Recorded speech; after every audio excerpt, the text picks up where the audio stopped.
Ok, gente, então voltando, nós vamos falar agora a respeito da questão da mensagem do reino.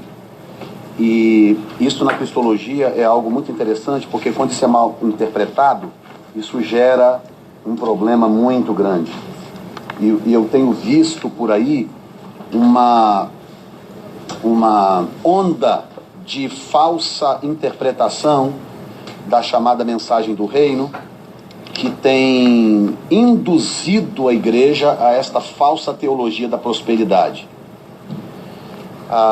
E tudo começa com a dificuldade que algumas pessoas têm de entender a diferença entre os dois testamentos que nós temos na Bíblia. Nós não temos na Bíblia dois testamentos por acaso.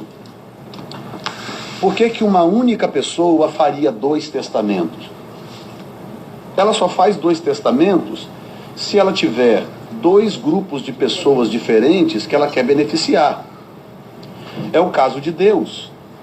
Tudo começa com a má interpretação do que a palavra velho significa. Quando nós falamos Velho e Novo Testamento, nós não estamos falando de um testamento caduco e um outro testamento que está em vigência. Absolutamente. A Bíblia é toda plena na sua inteireza. A palavra velho aqui diz respeito àquele que é mais antigo, aquele que é antes ou primeiro, não no sentido de caduco. Não há nada caduco no Velho Testamento. O que nós precisamos entender é o que é que o Velho Testamento tem a ver com Israel e o que é que o Novo Testamento tem a ver com a igreja. A razão do porquê Deus tem dois testamentos é porque ele tem dois povos.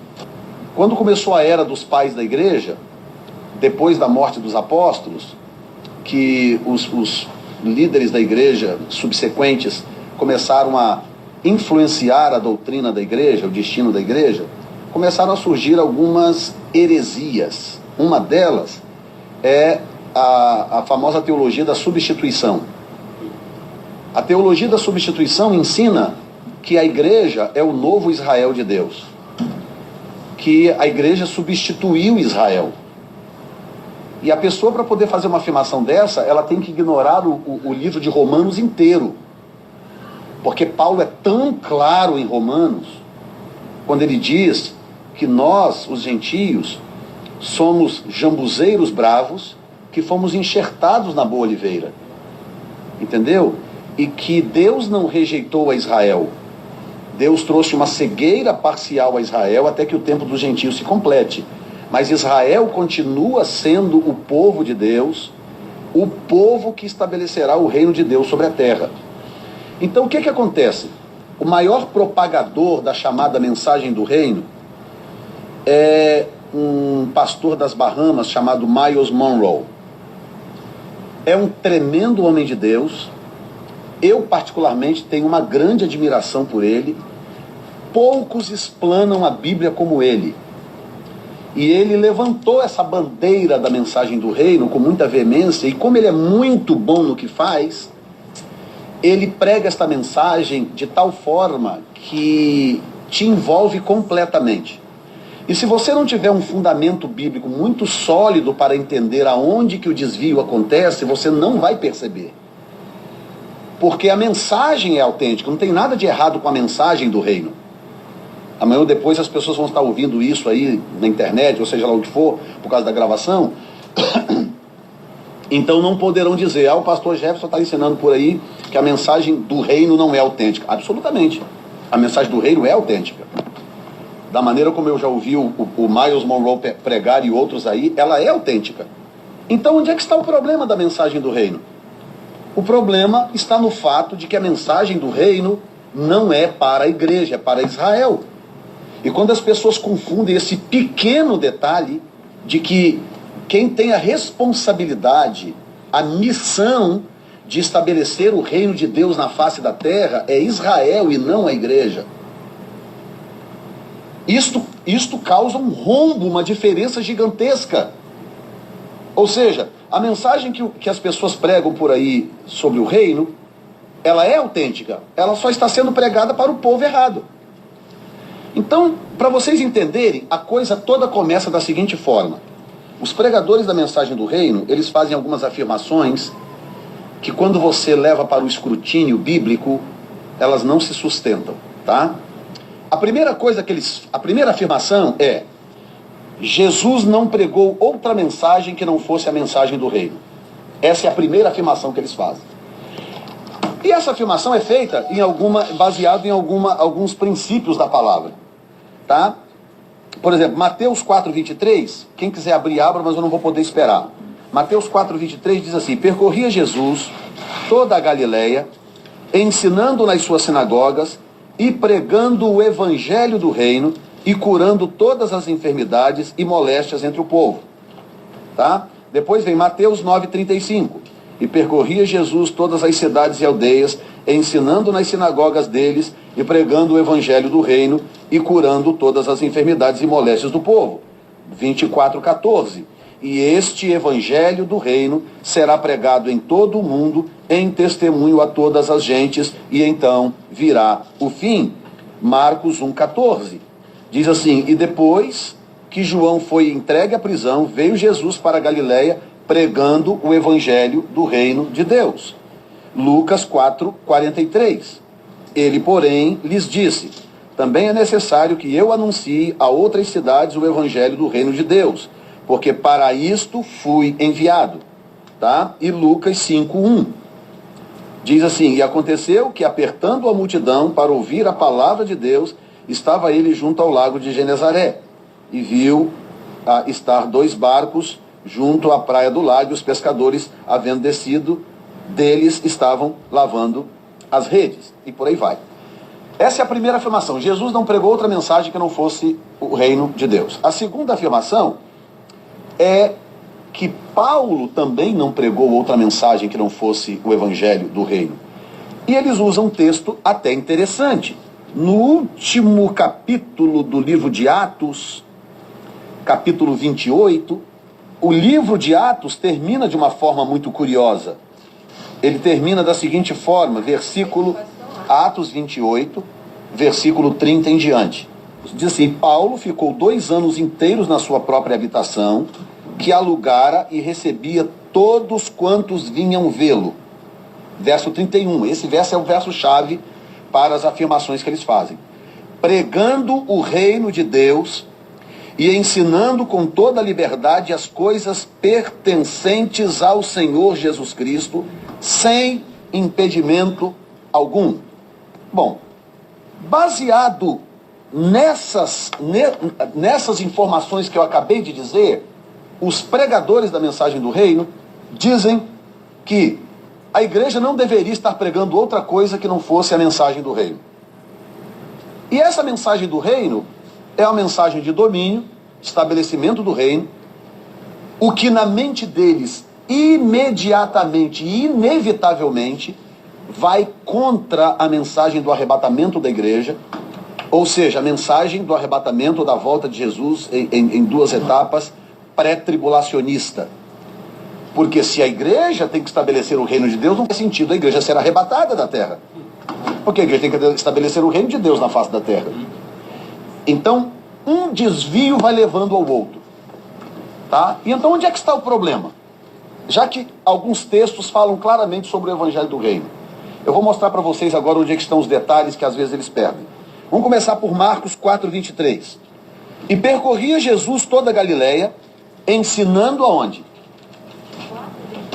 Mateus 4:23. Não me confunde não, Viviane. Ora. Agora eu falei o livro errado, foi só para ver se desmontam no lugar. Mateus 4:23. Leiam esse texto para mim. Percorria Jesus toda a Galileia, ensinando nas suas sinagogas, pregando o evangelho do reino. Ok. Agora vai para 9:35. Mateus 9:35. Percorria Jesus todas as cidades e a mesma coisa, ensinando na sinagoga deles. Na sinagoga deles. Ok. Muito bem. A primeira coisa é que Jesus não pregou somente o reino. Jesus também falou sobre o novo nascimento. Foi Jesus que falou para Nicodemos a respeito do novo nascimento, né? Quem não nascer de novo não pode entrar no reino de Deus. Ok. Por que Jesus pregava o reino de Deus? Por uma razão muito simples. Porque Jesus não foi enviado senão as ovelhas perdidas da casa de Israel. Jesus não podia pregar algo diferente, porque Jesus não veio pregar aos gentios. Jesus veio pregar para Israel. A mensagem ou a missão de pregar Jesus para os gentios seria dada a outra pessoa. Tanto que toda vez que Jesus interagiu com alguém que não era judeu, virou notícia. A mulher cananeia, o centurião romano. Toda vez que Jesus interagiu com alguém que não era da casa de Israel, aquilo saiu na primeira página do jornal. Porque não era normal. Ele não veio para interagir com os gentios. Ele veio interagir com Israel. E ele disse claramente, tanto que como é que começa o livro de João? A partir do capítulo 1, a partir do versículo 10, veio para o que era seu.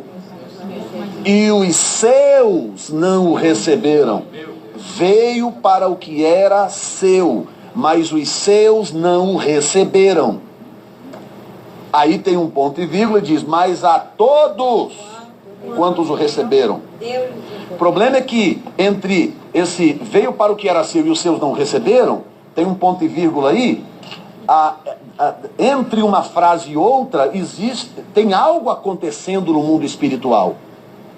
Porque ele veio para trazer a mensagem do reino de Deus para os filhos do reino, e os filhos do reino não aceitaram. Então houve um processo de inserção, que foi quando Deus teve que levantar Paulo para então pregar um outro evangelho, que é o evangelho de Paulo, ou seja, o evangelho da graça. Então a mensagem do reino e o evangelho do reino são autênticos, só não são para a igreja. Eles são para Israel, porque Israel, o povo de Israel, os filhos de Israel, são os filhos do reino, porque eles são descendentes direto de Abraão. Então, quando um judeu nasce, já nasce com direito ao reino, está entendendo? É um cidadão natural do reino de Deus. Agora, não significa que o judeu é automaticamente salvo, porque a salvação é em Cristo. Por isso então que Jesus disse para Nicodemos, olha, você tem que nascer de novo para entrar no reino. Tem que nascer de novo. Mas eles já são naturalmente filhos do reino. Muito bem. A segunda coisa é quando eles dizem que Paulo não pregou outra coisa que não fosse o evangelho do reino. Isto, além de ser uma tremenda desinformação, isto é mentira. Em alguns casos é apenas desinformação, é apenas generalização. A pessoa generaliza, tá? Sem falar, irmãos, que a expressão evangelho do reino aparece apenas 5 vezes em todos os evangelhos. São 4 evangelhos, a expressão evangelho do reino aparece apenas 5 vezes. Em lugares específicos. E toda vez que ele aparece, está ligado ao povo de Israel e ao ensino de Jesus nas sinagogas. Diretamente. Os textos estão aí para quem quiser ler. Tá? Qual é a verdade, então, a respeito de Paulo? A verdade a respeito de Paulo é a seguinte. Atos 9,15. O que diz em Atos 9,15? Disse-lhe, porém, o Senhor, vai, porque este é para mim um vaso escolhido para levar o meu nome diante dos gentios e dos reis e dos filhos de Israel. Então veja bem, Deus não levantou Paulo para levar o evangelho do reino. Deus levantou Paulo para levar o nome de Jesus. Então já está havendo uma pequena mudança. E você vai entender por que um pouco mais à frente. Aí o que acontece? Isso aqui foi quando Ananias teve que ir lá orar por Paulo, né? Você conhece a história depois que ele se converteu. Só que Paulo, quando começou a pregar, por ser judeu, ele entendeu um princípio. Primeiro os judeus, depois os gregos. Não é? Que a palavra grego, inclusive aqui, é a palavra helen, ou helen, que é a mesma palavra para gentio. Entendeu? Então ele fala, primeiro os judeus, depois os gentios, depois os gregos. É uma ordem, é a ordem divina. Tá? Então o que Paulo fez quando ele começou a pregar o evangelho? Ele foi primeiro aos judeus. Ele chegava numa cidade, o que ele fazia? Ia para a sinagoga. Pregar para os judeus.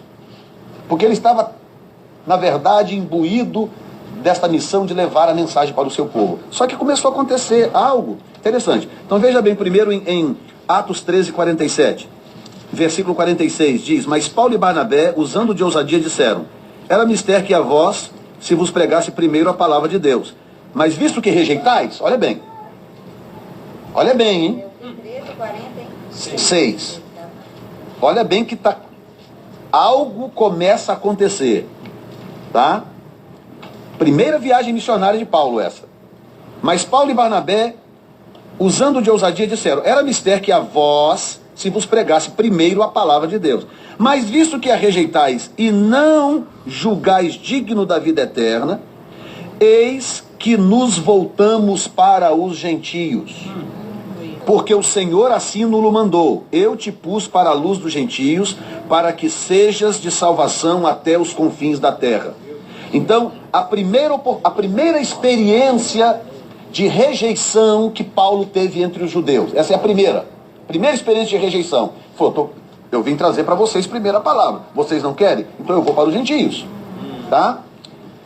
Mas mesmo assim, ele continuou insistindo, até chegar no capítulo 18, versículo 6, quando então o cálice de Paulo derramou. Capítulo 18, versículo 5. Quando Silas e Timóteo desceram da Macedônia, foi Paulo impulsionado pela palavra, testificando aos judeus que Jesus era o Cristo.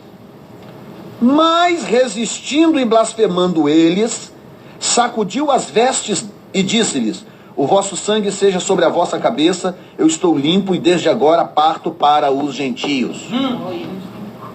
E saindo dali, entrou em casa de um homem chamado Tito, justo, que servia a Deus e cuja casa estava junto à sinagoga. Portanto, capítulo 18, versículo 6 de Atos, é o turning point, é o momento da virada na vida de Paulo. É quando Paulo entendeu: eu estou perdendo meu tempo indo aos judeus. A minha chamada não é essa. A minha chamada é para os gentios. Então, ele deixa os judeus e vai para os gentios. Aí nasce o evangelho de Paulo. Porque se a missão de Paulo fosse pregar o evangelho do reino, por que ele precisava de um outro evangelho? Não faz sentido. Então, o que acontece? Paulo recebeu o evangelho do reino, porque ele é judeu, e recebeu de Jesus a missão de traduzir o evangelho do reino para um povo que não pertencia ao reino. Deixa eu dar um exemplo para vocês. Estava dando para um grupo aqui hoje mais cedo. Quando você sai do Brasil e vem para cá, por exemplo, quem está acompanhando essa discussão imigratória, da lei de imigração, está lendo a respeito e tal?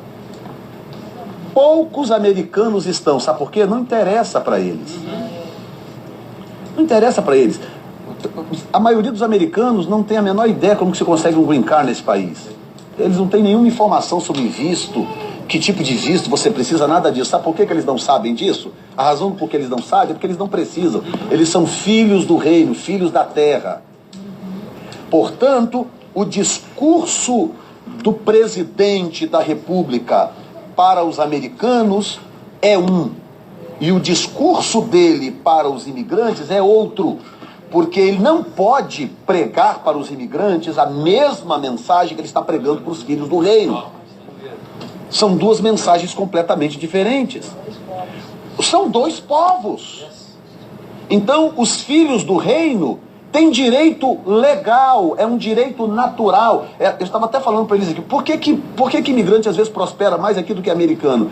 Porque eles chegam aqui e eles entendem que a coisa é uma dádiva, é uma graça divina. Quando o imigrante chega aqui e compra uma casa, é uma celebração. Se ele é cristão, ele vem para a igreja, dá testemunho, glória a Deus, celebra. Por quê? Porque ele sabe que ele não tinha direitos nessa terra. Ele chegou nessa terra sem direitos, foi enxertado na oliveira, recebeu um green card, ou seja, recebeu de graça o direito de poder morar na terra, o que torna ele muito mais grato. É mesmo, pastor. Está entendendo? Então, o imigrante trabalha com mais afinco, se dedica melhor e é muito mais grato, porque ele entendeu, eu não tinha direito nessa terra e esse direito me foi dado por um ato de graça. Então, por exemplo, a hora que essa lei passar na Câmara, passou no Senado, está em discussão na Câmara. A hora que ela passar na Câmara, vai ser uma celebração, não vai ser? Eu sei que vocês vão fazer um culto de ação de graça, nós também vamos fazer. Por que nós vamos fazer? Porque está nos sendo dado um direito que nós não temos legalmente. É um ato de graça. Foi um ato de graça o que o Senado fez.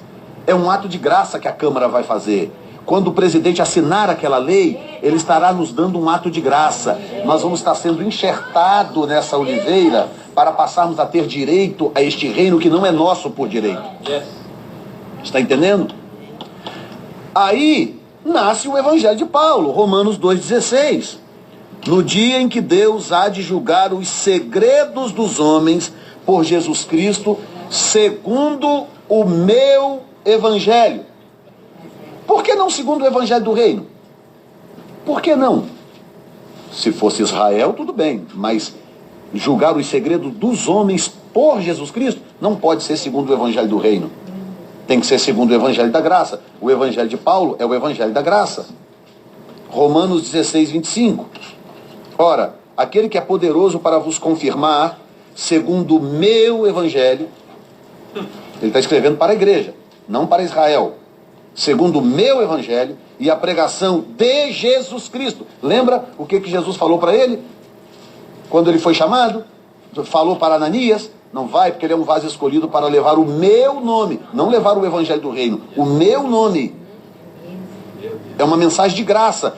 Irmãos, pensa bem, Paulo chegava numa região completamente pagã, como Éfeso, Corinto, por exemplo. Você acha que Paulo, de sã consciência, você acha que Paulo ia chegar em Corinto, Éfeso, um lugar completamente pagão, que nunca ouviu falar sequer de um Deus único, que adorava um panteísmo gigantesco de tantos deuses? Paulo ia chegar numa cidade daquela e falar do reino? Claro que não, isso é insano. O que Paulo fazia era pregar uma mensagem de graça, ou seja, vocês não fazem parte desse reino, vocês não têm direito à salvação, mas Deus amou o mundo de tal maneira que deu o seu Filho unigênito, e se você crê no Filho de Deus, você passa a ser inserido nesse reino, não por mérito, mas por graça. Então a mensagem, o Evangelho, é o Evangelho da graça e não do reino. Então, inclusive, pode ler o discurso de Paulo em Atenas, que você vai ver que é um discurso de graça. É um discurso de graça. Então, ele fala que aquele que é poderoso para vos confirmar, segundo o meu Evangelho. O meu Evangelho. E a pregação de Jesus Cristo, conforme a revelação do mistério, olha aí, que desde tempos eternos estava oculto. Que mistério é esse? O Evangelho da graça, a igreja. Esse é o mistério que estava oculto, porque o Evangelho da Graça e a igreja não aparecem no Velho Testamento. Porque o Velho Testamento não tem a ver com a igreja diretamente em termos doutrinários. O Velho Testamento tem a ver com o Evangelho da Graça, com o Evangelho do Reino e com o povo de Israel. Por isso que o Evangelho da Graça e a igreja é um mistério oculto desde os tempos antigos. Aí, 2 Timóteo capítulo 2, versículo 8, ele diz assim: lembra-te de que Jesus Cristo, que é da descendência de Davi, ressuscitou dos mortos, olha bem, ressuscitou dos mortos segundo o meu Evangelho. Meu Deus. Então, o Evangelho da Graça começa aonde? O Evangelho da Graça nasce na ressurreição. Por que o Evangelho da Graça nasce na ressurreição? Porque enquanto Jesus estivesse vivo, ele não podia ir a outro povo senão aos filhos de Israel. Enquanto ele estivesse vivo, ele tinha que se manter dentro das bordas de Israel. Qual foi a referência que deu ao último? Por isso que ele, 2 Timóteo 2,8, por isso que Jesus nunca saiu de Israel, a não ser quando era criança levado para o Egito para salvar a vida. Jesus adulto nunca saiu das bordas de Israel. Ele ia nas fronteiras, Decápolis, ele ia naquela região ali, mas ele nunca saiu das fronteiras, das bordas de Israel. 33 anos, ele nunca saiu das bordas. Quem entendeu até agora, irmãos? Mas se vocês perceberem, o desvio é sutil, muito sutil. Então você pega uma mensagem autêntica, a mensagem do reino, a mensagem do evangelho do reino, e começa a pregá-la para a igreja. O que vai acontecer? Você começa a desviar a visão da igreja da eternidade. Porque a diferença é muito grande. Olha o que diz Mateus 8:11. Mas eu vos digo que muitos virão do Oriente e do Ocidente e assentar-se-ão à mesa com Abraão, Isaque e Jacó, no reino dos céus. E os filhos do reino serão lançados nas trevas exteriores, ali haverá pranto e ranger de dente. Ora, tem dois grupos aqui. Tem os filhos do reino e tem os que virão do Oriente e do Ocidente. Quem são essas pessoas? Ou seja, o que Jesus está dizendo? Jesus está dizendo, muitos gentios virão, por causa da igreja, e se assentarão à mesa de Abraão, Isaque e Jacó do reino. Ou seja, eles passam a fazer parte do reino, mas eles não são filhos do reino. Os filhos do reino serão lançados. Eles passam a fazer parte do reino por causa da graça. E os filhos do reino são quem? Os judeus, Israel. Então Jesus basicamente está dizendo o seguinte: muitos gentios virão, se assentarão à mesa com Abraão, Isaque e Jacó no reino dos céus, enquanto muitos judeus irão para o inferno. Porque a salvação ainda é pela graça em Cristo Jesus. Não importa se você é judeu, não importa se você é gentio. Não há salvação sem Cristo. Então o que acontece? Se você é judeu ou gentio, você não há como você ter acesso ao reino sem Cristo. Mas isso não desfaz a diferença entre o que é filho do reino e o que está sendo enxertado lá pela graça. Quem entendeu até agora? Olha Lucas 13:29, já te dou a palavra, irmão. Lucas 13:29. E virão do Oriente, e do Ocidente, e do Norte, e do Sul, e assentar-se-ão à mesa do reino de Deus. E eis que derradeiros há, que serão os primeiros, e primeiros que há de ser os derradeiros. Tem como ser mais claro isso? A Bíblia classifica claramente. A Bíblia divide o planeta Terra em duas categorias: filhos do reino e não filhos do reino. Quem são os filhos do reino? O povo de Israel. Quem não são os filhos do reino? Todos os demais. Então quando alguém diz que a igreja, que o povo evangélico são os filhos do reino, eles estão fazendo uma adulteração de um princípio ativo da Bíblia. Eles estão consciente ou inconscientemente, eles estão adotando a teologia da substituição, dizendo consciente ou inconscientemente que a igreja é a substituta de Israel, quando isso nunca foi dito em lugar nenhum da Bíblia. Eu desafio qualquer pessoa ouvindo essa gravação a me mostrar na Bíblia onde que a Bíblia diz que a igreja substitui Israel. Não existe isso em lugar nenhum. Portanto, eu vou repetir, a mensagem do reino é autêntica, super autêntica, 100% autêntica. Ela só não é para a igreja, ela é para Israel. Qual é a mensagem fundamental da mensagem do reino? A mensagem fundamental é que a igreja, que a missão da igreja é estabelecer o reino de Deus na face da terra. Quando isso não é verdade. Várias razões do porquê isso não é verdade. Razão número 1, a igreja não é territorial. E o reino de Deus é territorial. Tá? O reino de Deus será estabelecido na terra a partir de Jerusalém. O trono do Messias será estabelecido em Jerusalém, e lá será a sede do reino de Deus por 1000 anos. A igreja não pode ser o organismo que faz isso, porque a igreja não tem acesso a Jerusalém. A igreja não é territorial. Esta missão é de Israel. É por isso, gente, que Israel passou a vida inteira guerreando para não perder a Palestina, para não perder o território. Guerra civil, guerra com outras nações, constantes, e sempre guerra. Agora, o que acontece? Quando Deus chega para Israel, fala, ó, entra na terra, tá lá, expulsa os jebuseus, mata todo mundo, mata criança de peito, destrói tudo. A terra é de vocês, tá? Aí quando chega a igreja, Deus fala assim através de Paulo, né? No livro de Efésios, capítulo 6, no texto da armadura, né? Às vezes eu sempre confundo o 4 com o 6. Capítulo 6 de Efésios, o texto da armadura. A Bíblia diz claramente assim: a nossa luta não é contra a carne e o sangue. Olha a diferença. É como se a Bíblia estivesse dizendo: não confunda a missão de vocês com a missão de Israel. 6:11. A missão de Israel é lutar contra a carne e sangue. Israel não tem consciência de Satanás, de demônios, de principados, potestades. Israel não tem consciência de nada disso.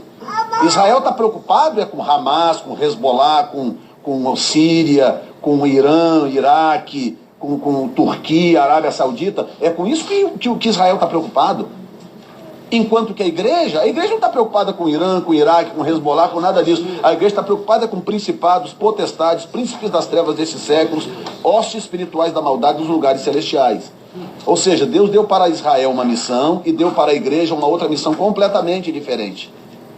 A missão. Por isso que Israel continua lá, plantado. Ontem eu estava vendo na reportagem exatamente isso. Começou, o John Kerry está lá tentando reunir Israel e os palestinos para uma conversa, e os palestinos falaram: qualquer negociação de paz tem que negociar, nós temos que negociar uma parte de Jerusalém, nós queremos que Israel volte para a borda antiga da época da Guerra dos 6 Dias, 1976. Aí o Netanyahu falou assim: não tem nenhum tipo de negociação se isto exigir a inclusão de Jerusalém. Nós não entregamos Jerusalém, Jerusalém é nossa e ponto final. Por que o diabo quer Jerusalém? Me explica. Olha o tamanho do planeta Terra. Por que o diabo quer Jerusalém? Porque Jerusalém é a sede do reino. Gente, pensa bem. Por que tem que ser Jerusalém? Por que todo mundo quer Jerusalém? Todo mundo quer Jerusalém porque o diabo quer Jerusalém.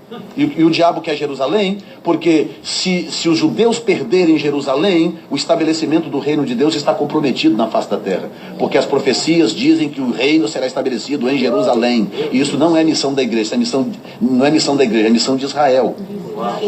Agora, por que a Bíblia manda nós orarmos por Jerusalém? A Bíblia não manda nós atacarmos o Hamas, a Bíblia não manda a gente atacar o Hezbollah, a Bíblia manda a gente orar por Jerusalém. Por quê? Porque enquanto Israel peleja pelo estabelecimento do reino, a igreja protege Israel no mundo espiritual.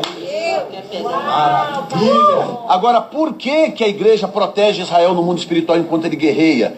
Por causa da gratidão de termos sido inseridos nisso pela graça. É isso mesmo, meu Deus. Porque nós não tínhamos direito a esse reino. Está entendendo? É verdade. Nós somos brasileiros. Vocês são de onde? As duas? Salvadorenha, mexicana. Brasileiros, brasileiros. Nós temos direito a alguma coisa a Jerusalém? Não. Nós não temos direito a esse reino. Nós somos inseridos pela graça. Nós recebemos o green card do reino dos céus, com todos os direitos dos filhos do reino. Mas nós não somos filhos do reino. Nós somos inseridos aí pela graça. E quem não entende isto que eu estou explicando para vocês causa uma grande confusão na mente do povo, na mente da igreja, porque desvia o foco real da igreja, o foco verdadeiro da igreja, que é a eternidade. Amém? E eu quero agora responder a última pergunta, que ficou uma sem responder, para quem não percebeu.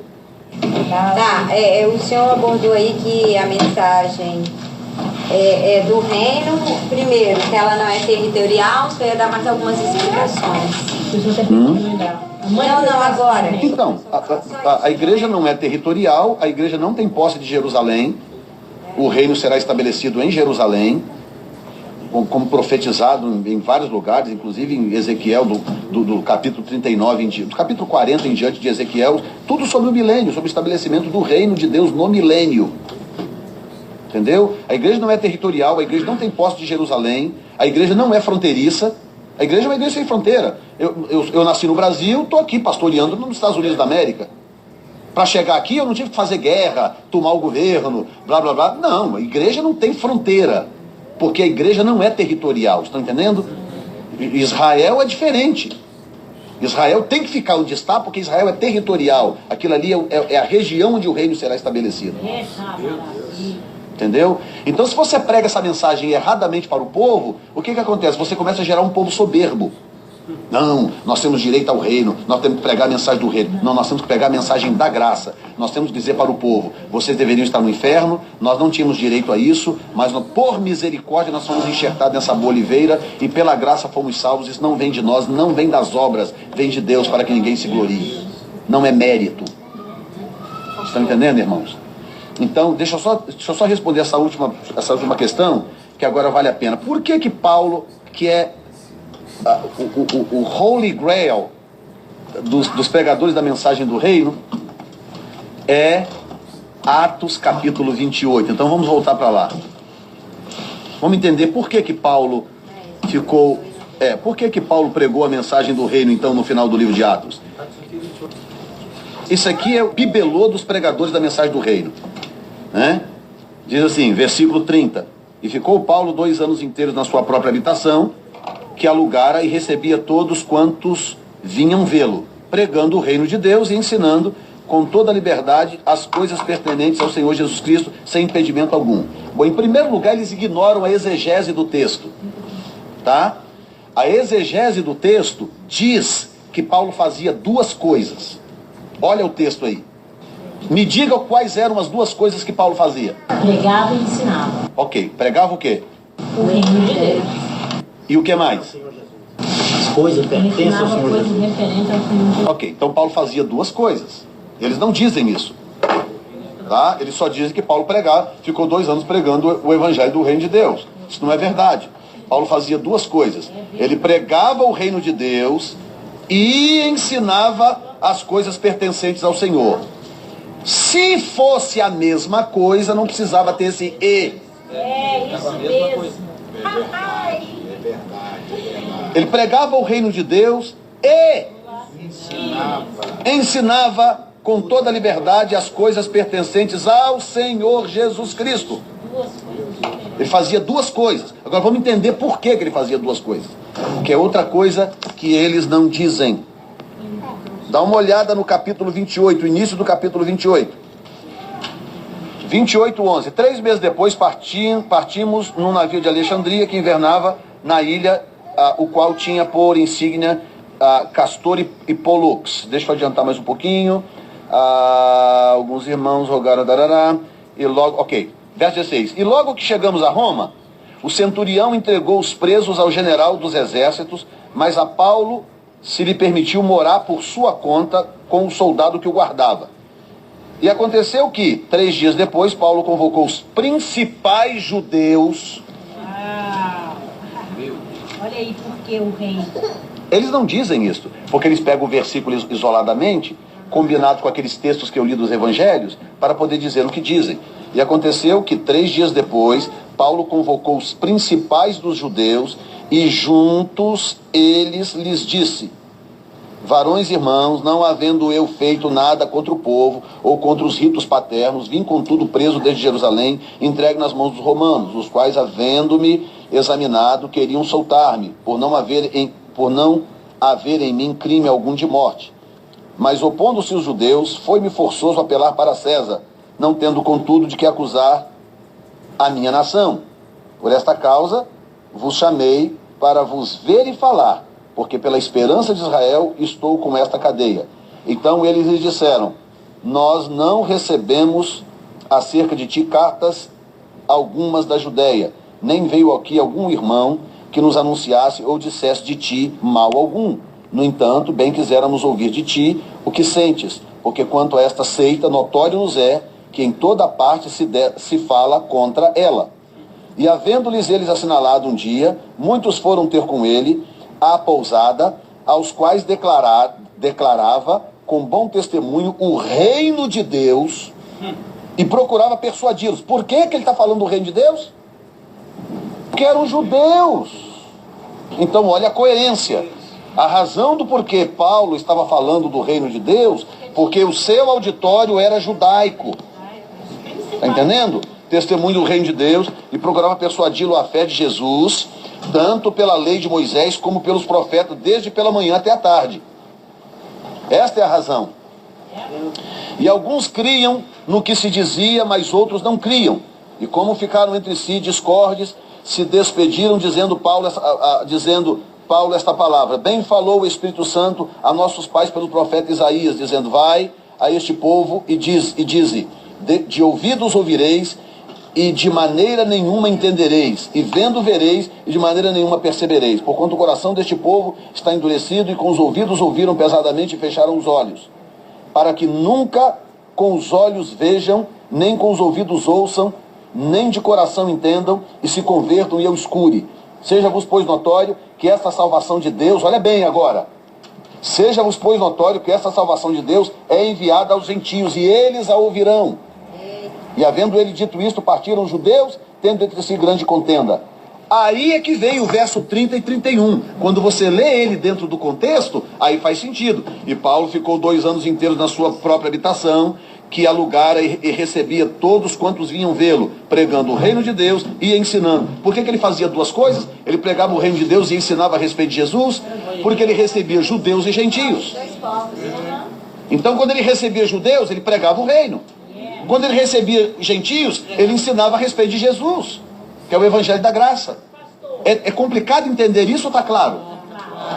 Mas eles fazem uma confusão disso tão grande, e eles estão trazendo confusão para o meio do povo de Deus. E eu queria deixar isto explicado para os irmãos, porque acredito que eu estou dizendo. Entender isso que vocês estão entendendo hoje aqui é uma grande bênção, porque tem muita gente aí que não consegue entender. Então eu espero que isso tenha abençoado os irmãos, e nós vamos partir agora para outro ponto.